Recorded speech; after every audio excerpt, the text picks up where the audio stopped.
Bom dia a todos vocês, já chegamos aí a uma audiência desejável. Vamos partir agora para o nosso estudo sistematizado do livro de Provérbios, versículo a versículo. Hoje nós vamos ler capítulo 17, versos de número 25 a 28, que diz assim: o filho insensato é tristeza para o pai e amargura para quem lhe deu a luz.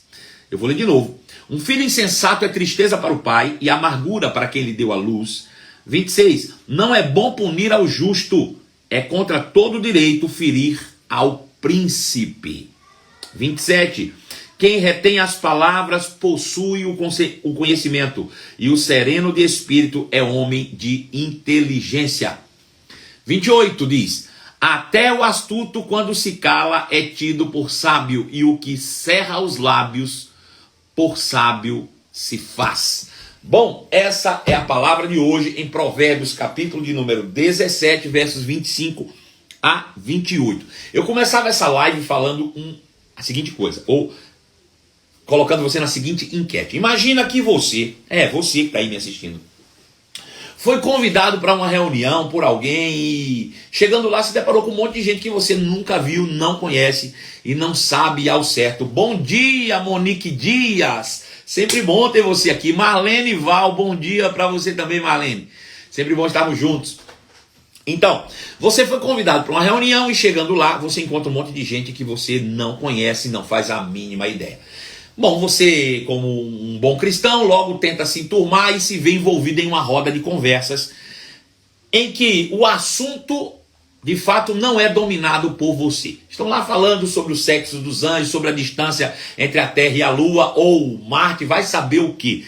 Eles estão em grupo de afinidade, conversando sobre assuntos que você, de fato, não domina de jeito nenhum. No primeiro momento, você se vê perdido em meio àquele grupo, mas você se sente deslocado também se sair dele. Bom, o que você faria? Você sairia de fininho? Você daria a sua opinião mesmo não sabendo nada do assunto? Bom, eu quero saber de você qual seria a sua reação. Bom, a tia Ângela Cury disse assim: fico observando, se for para acrescentar, bom, eu procuro ouvir. Bom dia, Hugo Lopes, direto de Atibaia. Bom dia. A Jane diz: Verinha Gomes entraram, tá aí também. Aquela Ilana, bom dia, bom dia. Permaneceria na roda apenas ouvindo, disse o Gilson. Eu ficaria calada, sem dar opinião, mas tentando aprender com o que está sendo dito. Muito bom.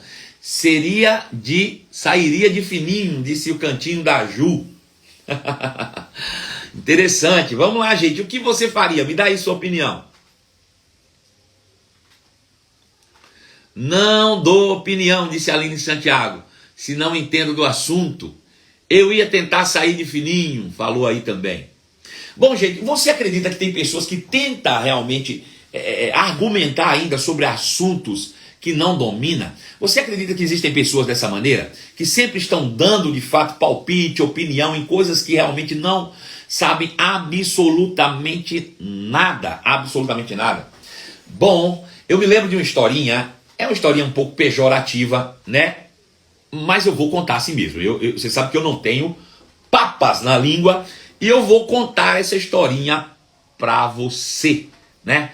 Diz que dois amigos estavam conversando e depois de muito tempo que não se viam, se encontraram. E um tinha se formado, eles saíram do mesmo interior, da mesma roça, e depois de anos se encontraram. E um tinha se tornado astrofísico e o outro continuava na roça, cuidando das suas vaquinhas, dos seus animais. Bom, depois de anos e anos se encontraram, e aí eles estavam conversando os dois, e aí um disse para o outro assim: você sabia que a Terra foi criada de uma explosão e que Deus não existe? Aí o outro disse: claro que existe, a gente a vida inteira fomos para a igreja, todos os domingos, você não se lembra quando nós... mas aquilo era quando eu era ignorante, quando eu era muito burro, que eu não sabia sobre a realidade da vida. Mas eu saí desse buraco em que você se meteu e fui estudar na cidade, de lá realmente eu cresci, fiz universidade, hoje eu sou um astrofísico, e hoje eu sei exatamente do que a Terra é feita, hoje eu sei exatamente a distância entre a Terra e a Lua, hoje eu sei exatamente o peso, a massa que a Terra carrega, e eu sei que Deus não existe. Deus não existe, falou o astrofísico para o Matuto. E o Matuto disse assim, tá certo, você realmente ficou muito sabido depois que foi para a cidade grande. Mas me conta uma coisa, tu ainda se lembra por que que as vacas, quando faz cocô, ela faz aquela ruma de cocô assim, e quando as cabritas faz cocô em bolinha? Você lembra, Zé? Por que que as cabritas faz cocô em bolinha e as vacas faz cocô em uma ruma de cocô ao mesmo tempo? E o astrofísico disse, rapaz, eu não sei não, eu não me lembro não. E aí o Matuto disse, pois é, se tu não entende nem de bosta, vai entender de física. Pois é, o problema é que tem gente que não sabe nem a diferença sobre o excremento da cabra e da vaca, mas quer dar palpite em assuntos que não dominam. Isso é terrível, é triste, né? Veja, tem gente que gosta. Talvez você diga assim, é mesmo, rapaz, eu não tenho coragem. Muitas vezes a gente não tem coragem de se expor em uma roda de pessoas, mas muitas vezes a gente se encontra na internet dando palpite sobre todo tipo de assunto que não nos diz respeito, né? Em situações em que a gente não está envolvida, situações que a gente não tem realmente o conhecimento e nem o domínio sobre ele para tecer qualquer que seja o conhecimento. Mas a gente está sempre colocando opiniões nos stories, nos feeds e por aí vai, né? Por que que a gente não fica caladinho com a nossa opinião quando a gente não domina o assunto, né? Hoje está em alta dar palpite em história que nem sabemos o contexto. Pois é disso que eu quero chamar a atenção, né? Por que que tudo que se aparece como noticiário, você tem que dar notícia, você tem que dar a sua opinião? Alguém pediu a sua opinião?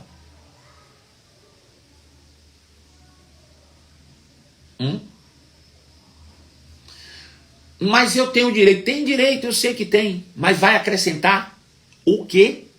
Na vida de quem? Eu me lembro que, por exemplo, teve um caso, alguns meses atrás, de uma criança de 10 anos que foi estuprada e ela engravidou e aconteceu uma polêmica na internet sobre, e aí, aborta, não aborta, tira ou não tira? O que eu recebi de mensagens naquela semana, de pessoas até que me acompanham aqui, perguntando, pastor, qual é a sua opinião? Eu disse, rapaz, primeiro, eu não sou parente da menina. Segundo, eu não sou médico. Terceiro, eu não domino sobre o assunto. Por que eu tenho que dar opinião? Eu não tenho que dar opinião. Não é melhor a gente ficar realmente com o que a palavra de Deus diz, né? E guardar para nós mesmos as nossas próprias opiniões? Bom, eu quero falar sobre o seguinte hoje. Nós já sabemos que o segredo do sucesso é adquirir conhecimento e achar a sabedoria. Esse é o segredo do sucesso. Adquirir conhecimento e achar sabedoria. Não existe outro caminho, não, né? Isso é dito, e nós já estudamos aqui, pelo próprio sábio Salomão, quando escreveu lá em Provérbios capítulo 3, versos 13 e 14, dizendo, feliz é o homem que adquire conhecimento e acha sabedoria, porque isso é mais valioso do que prata, do que ouro, ou qualquer bem, ou pedra preciosa, do qual você pode encontrar. Dedicar-se na aquisição do conhecimento, ou do entendimento, que é o conhecimento da palavra da verdade revelada nas Escrituras Sagradas através da revelação da nova aliança em Cristo. Então veja, nós devemos nos dedicar diariamente a buscar, a adquirir conhecimento.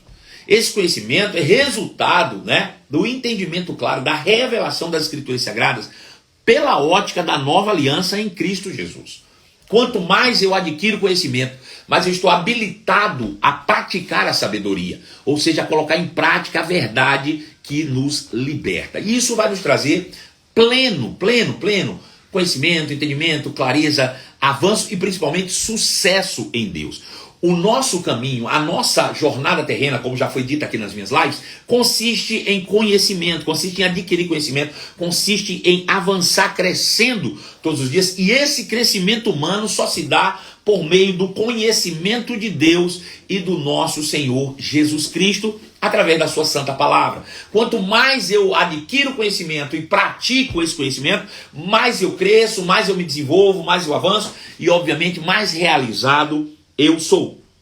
A sabedoria, ou seja, a prática da palavra, ela produz naturalmente, né? Promove na minha vida a liderança.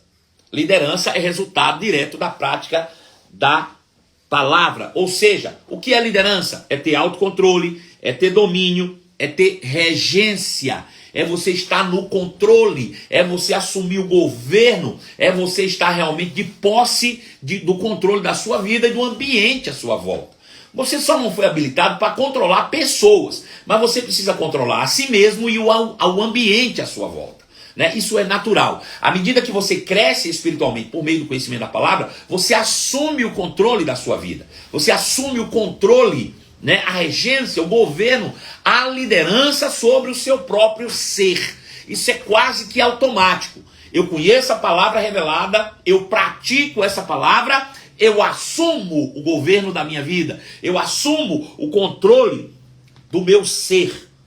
Então, o reino passa a ser a nossa maior realidade. Eu vou aos poucos abandonando o sistema do mundo e abraçando o sistema do reino de Deus. Isso de uma forma gradativa. Eu vou saindo aos poucos do sistema do mundo e aos poucos eu vou entrando no reino ou no sistema do reino de Deus. Isso é um fato, né? Aleluia. Agora veja, uma das áreas mais difíceis de governar, no entanto, são as nossas emoções. Governar as próprias emoções é realmente um grande desafio, né? Essa talvez seja a área de maior desafio do ser humano, que é o autocontrole, né? O domínio próprio, o controle de si mesmo, controlar as próprias emoções. Quem controla as emoções tem poder para controlar uma cidade, disse o sábio. Quem controla suas emoções, controla uma cidade. Bom, ontem, por exemplo, nós falamos aqui na nossa live sobre a alegria ou o riso deliberado. Que o riso, irmãos, está ao nosso alcance, faz parte da natureza. Eu posso simplesmente decidir que começo a rir quando eu quiser. Então, decidir começar a rir e de fato rir faz parte do autocontrole, não é? Nós falamos sobre isso ontem, que o riso deliberado faz parte do autocontrole. Certamente passa por um controle de emoções. Enfim, crescer espiritualmente se revela em um crescimento emocional também. À medida que eu cresço espiritualmente, isso se revela num crescimento emocional. É bem curioso de você encontrar hoje em dia pessoas extremamente inteligentes, extremamente intelectuais, mas crianças no que diz respeito às próprias emoções. Pessoas que são reféns das próprias emoções. Pessoas que não conseguem ter domínio sobre as suas próprias emoções e acabam vivendo realmente dias difíceis e complexos por causa realmente do descontrole emocional, né?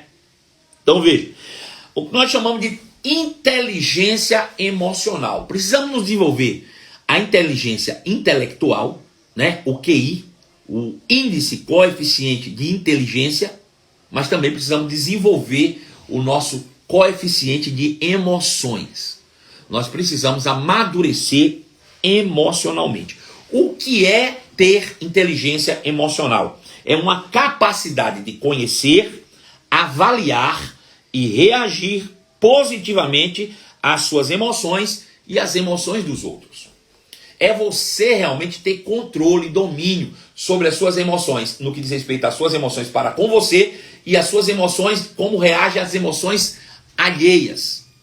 Então, isso de fato é inteligência emocional. Ou seja, resumindo, ter inteligência emocional é assumir sua vida a partir da sua origem, de dentro para fora. Veja, Quando é que eu tenho uma inteligência emocional desenvolvida? É quando as emoções das pessoas, quando as ações externas não determinam quem eu sou por dentro. É quando eu passo a viver de dentro para fora. É quando eu tenho controle das minhas emoções com base no conhecimento de mim mesmo. Eu sei quem eu sou, eu sei qual é a minha natureza, eu sei de onde eu vim e eu sei para onde eu estou indo. Então nada do que acontece do lado de fora altera aquilo que eu sou por dentro. As minhas emoções são determinadas pelas minhas crenças e não pelas reações adversas que me cercam em todo o tempo. Parece impossível para muita gente, mas eu te digo que isso é completamente treinável. Completamente treinável. Pessoas chegam perto de mim assim, pastor, como é que o senhor consegue ficar inalterado nas suas emoções diante de tantas circunstâncias? É porque o que determina as minhas emoções não são as circunstâncias. O que determina as minhas emoções é o meu espírito, é a minha crença interior, é aquilo que está por dentro. Maior é o que está em mim do que o que está no mundo. Eu não posso viver refém de circunstâncias. Eu não posso viver refém daquilo que as pessoas dizem a meu respeito. Eu não posso viver refém daquilo que as pessoas fizeram. Problema de quem fez. Eu vivo todos os dias, com base naquilo que eu sou por dentro. Por dentro. Bom, dentro dessa perspectiva, eu quero te mostrar uma alegoria. Uma alegoria. Quem já parou para atentar sobre o tabernáculo que Deus mandou Moisés construir? Quem se lembra? Quem sabe como foi construído o tabernáculo? Claro que aqui não vai dar tempo eu desenhar, nem vou fazer desenho nenhum para você, vai ter que ser um desenho mental aí. Você vai ter que começar a criar imagem na sua mente aí junto comigo, para que a gente possa pegar essa metáfora aqui que você vai entender bem direitinho. Quem se lembra quando Deus mandou que Moisés construísse um tabernáculo? Quem se lembra disso? Quem se lembra aí? Vou beber água enquanto você fala para mim aí. Quem sabe como é que foi construído o tabernáculo de Moisés? Alguém pode me falar?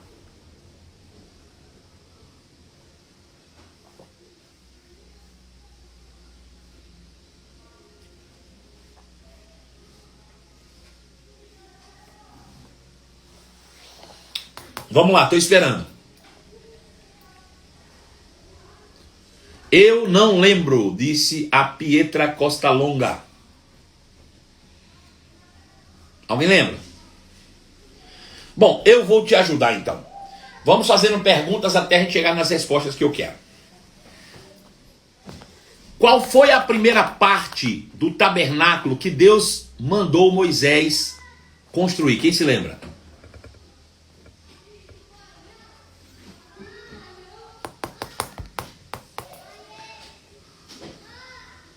Já tentaram me explicar várias vezes, mas eu não entendi. Diga nada também, não lembro. Pois bem, deixa eu te falar. A primeira coisa que se mandou fazer foi a Arca da Aliança. A Arca da Aliança, era feita de uma madeira torta.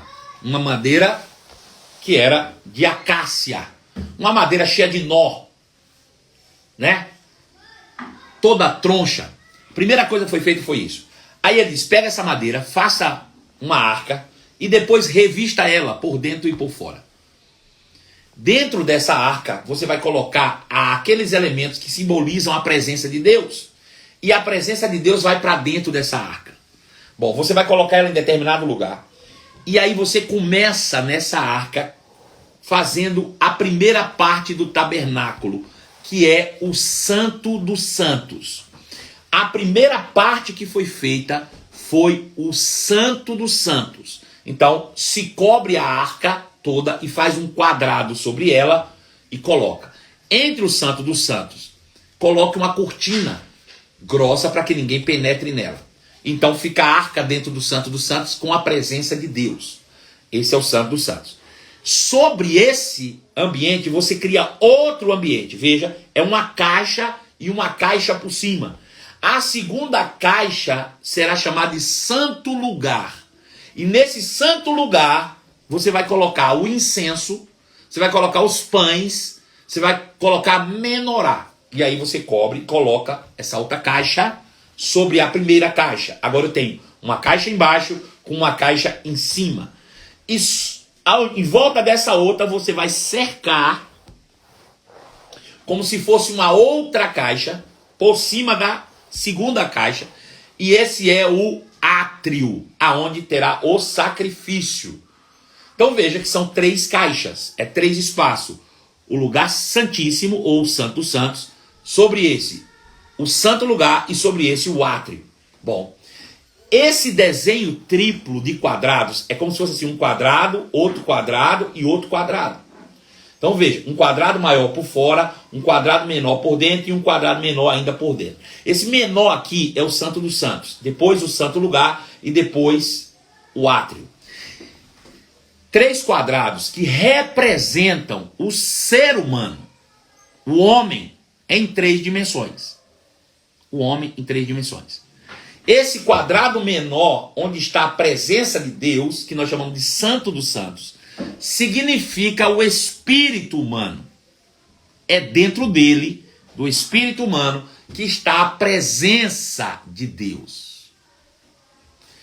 No segundo quadrado, significa a alma humana, onde está o incenso, que são as emoções, o pão da presença. Então, o segundo é a alma humana.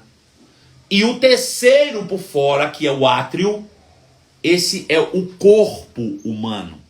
Então veja, quando Deus mandou que Moisés construísse todas as coisas, ele mandou que se construísse de dentro para fora. Primeiro começa dentro, para depois fora. Então você começa de dentro para fora. O que significa que a presença de Deus afeta o meu espírito, que por sua vez deve afetar a minha alma, que por sua vez deve afetar o meu corpo. Quando o homem pecou, ele estava fora desse lugar, em volta, e ele tentava entrar no caminho contrário. Ele vinha pelo átrio, entrando, ou seja, ele vinha pelo corpo, alcançava as emoções, mas esbarrava na cortina que dava acesso ao santo lugar. Ele não tinha acesso à presença de Deus. O homem na antiga aliança vivia do corpo e das emoções. É por isso que eles dançavam, é por isso que eles batiam palma. Mas na nova aliança não. Você retornou à originalidade e precisa viver de dentro para fora. Tudo começa no espírito humano, afetado diretamente pela presença de Deus. A presença de Deus transborda em alegria. Na presença do Senhor, a plenitude de alegria. Então essa alegria indizível deve afetar a minha alma. Eu devo trazer de dentro para fora, afetar a minha alma. É por isso que quando eu oro em línguas, eu começo a rir. É por isso que quando eu oro em línguas, eu me encho do Espírito. Porque quando eu oro em línguas, eu estou trazendo o Santo dos Santos, afetando o santo lugar. Eu estou tornando as minhas emoções santas. Eu estou tornando as minhas emoções divinas. Eu começo a trazer clareza para as minhas emoções. E aí isso transborda no meu corpo. E o dançar no Espírito é apenas uma resposta daquilo que eu tenho por dentro e não, de fato, um ato ensaiado durante toda a semana. Não se ensaia para dançar no Espírito. É uma reação de dentro para fora. Essa é a simbologia da vida humana. Você não pode viver de fora para dentro. Você precisa viver de dentro para fora. Você precisa deixar que a presença de Deus dentro do seu espírito afete o seu espírito. E afetando o seu espírito, afete a sua alma. E afetando a sua alma, afete as suas ações. É por isso que a raiva, a indignação, a cólera, tudo isso é resultado da carne, porque não vem de dentro, vem de fora. Inteligência emocional nada mais é do que uma vida, resultado de uma vida no espírito. Resultado de ter uma vida no espírito. Você permitir que a presença de Deus em você afete sua vida de dentro para fora e não de fora para dentro. Este é o caminho do sucesso. Este é o caminho do sucesso. Você precisa entender isso e precisa trabalhar de maneira que você viva de dentro para fora e não de fora para dentro. Você é o tabernáculo de Deus. Você é a arca. Você é aquela madeira torta, cheia de nó, mas que foi completamente revestida pelo poder de Deus, pela justiça de Deus, que ali é caracterizada pelo ouro. Você é aquela caixa de madeira velha, porém revestida de ouro por dentro e por fora, cujos anjos te cobrem em todo o tempo, guardando a presença de Deus dentro de você. Agora, o que você precisa fazer é permitir que essa presença inunda e tome conta da sua alma. E então a sua alma vai refletir as suas emoções nas suas ações cotidianas, diárias, para que você realmente tenha uma vida plena. Este é o caminho do sucesso. É quando você começa a governar e passa a viver de dentro para fora e não mais de fora para dentro. Provérbios 17, 25 diz assim: o filho tolo causa tristeza ao seu pai e amargura àquele que lhe deu a luz. O filho tolo causa tristeza ao pai e amargura àquele que lhe deu a luz. De maneira natural, nós estamos falando de uma família, mas de maneira espiritual, a gente está falando de Deus e do Espírito Santo. O filho tolo, quem que é? Aquele que não vive de dentro para fora, mas vive de fora para dentro. É aquele que não vive na prática da palavra. É aquele que vive refém das suas emoções. É aqueles que deixam que o mundo afete as suas emoções e fica impedido de acessar o espírito humano. Esse é o filho tolo. O filho tolo causa tristeza ao pai. E por que que causa? Porque nós fomos criados para o sucesso. Nós fomos criados para o sucesso e precisamos ter isso em mente em todo o tempo. Deus não nos criou para o fracasso. Deus não nos criou para a derrota. Deus não nos criou para a tristeza. Deus não nos criou para a angústia. Deus não nos criou, irmãos, para vivermos refém das emoções. Deus nos criou para o sucesso. O Espírito de Deus deseja nos conduzir em triunfo todos os dias da nossa vida. Mas quando nós abandonamos a justiça, entristecemos a Deus e ao Espírito Santo. Quando andamos segundo a carne, entristecemos a Deus e ao Espírito Santo. Deus, o nosso Pai, e o Espírito Santo, aquele que nos gerou. Entristecemos a ambos quando não andamos segundo o Espírito e sim segundo a carne. Quando passamos a viver de fora para dentro e não de dentro para fora. Provérbios 17, 26 diz assim: é errado castigar os justos por serem bons e açoitar os líderes por serem honestos. Eu quero repetir. É errado castigar os justos por serem bons e açoitar os líderes por serem honestos. Nós devemos ter extremo cuidado em nossas avaliações quando se trata de lideranças. Vou dizer de novo. Nós precisamos ter extremo cuidado com as nossas avaliações quando se trata de líderes. A gente é rápido a emitir opiniões, mas a gente tem que ter extremo cuidado. Por quê? Por quê? Porque alguém que está numa posição superior tem uma visão maior do que você que às vezes está numa posição inferior. Eu não estou falando de ser maior ou menor, estou falando só de uma posição. Quem está no primeiro andar tem uma visão, quem está no 10º tem uma visão muito mais ampla, abrangente. E muitas vezes as decisões que são tomadas por líderes são com base em uma visão muito maior do que a que você está tendo. E você julga as atitudes muitas vezes de algum líder com base na visão pequena que você mesmo desenvolveu. Cuidado com as suas avaliações quando se trata de liderança. Você pode simplesmente estar se abraçando com o diabo, né? Infelizmente. Então preste atenção. A gente precisa estar atento ao ponto de vista. Quem não está em uma altura considerável não pode ter a visão completa das coisas. Cuidado com o teu julgamento. Cuidado com a tua forma de falar. Cuidado Você não está na mesma posição que ele para poder ver as coisas com toda clareza. Muitas vezes, quando a gente come um bolo, a gente só está vendo um pedaço. Mas quem fez está vendo o bolo inteiro. Você não pode julgar as situações com base em pedaços. Cuidado como você critica, cuidado como você avalia comportamentos de líderes. Quando não vemos o todo, carregamos o risco de sermos injustos. Julgar será sempre um erro. Será sempre um erro. Provérbios 17, 27 diz assim: quem é verdadeiramente sábio usa poucas palavras. Quem tem entendimento controla as suas emoções. Eu vou ler de novo. Diz assim: quem é verdadeiramente sábio usa poucas palavras. Quem tem entendimento controla suas emoções. Nós muitas vezes tomamos partidos, emitimos opiniões, falamos demais. Sabe por quê? Porque somos apaixonados, como eu falei outro dia aqui. Porque deixamos as emoções inundarem a nossa razão.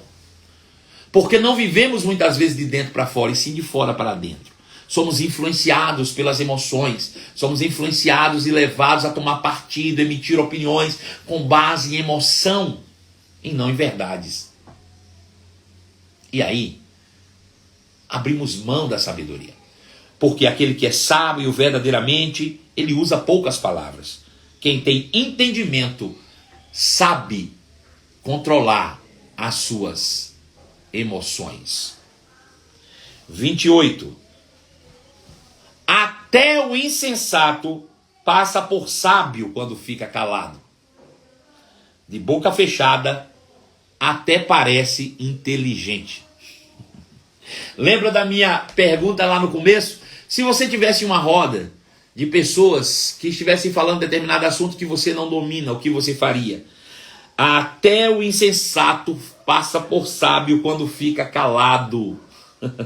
E de boca fechada ele até parece inteligente. Muitas vezes, as nossas palavras expressam apenas a nossa insensatez. Sempre existirá paz no silêncio.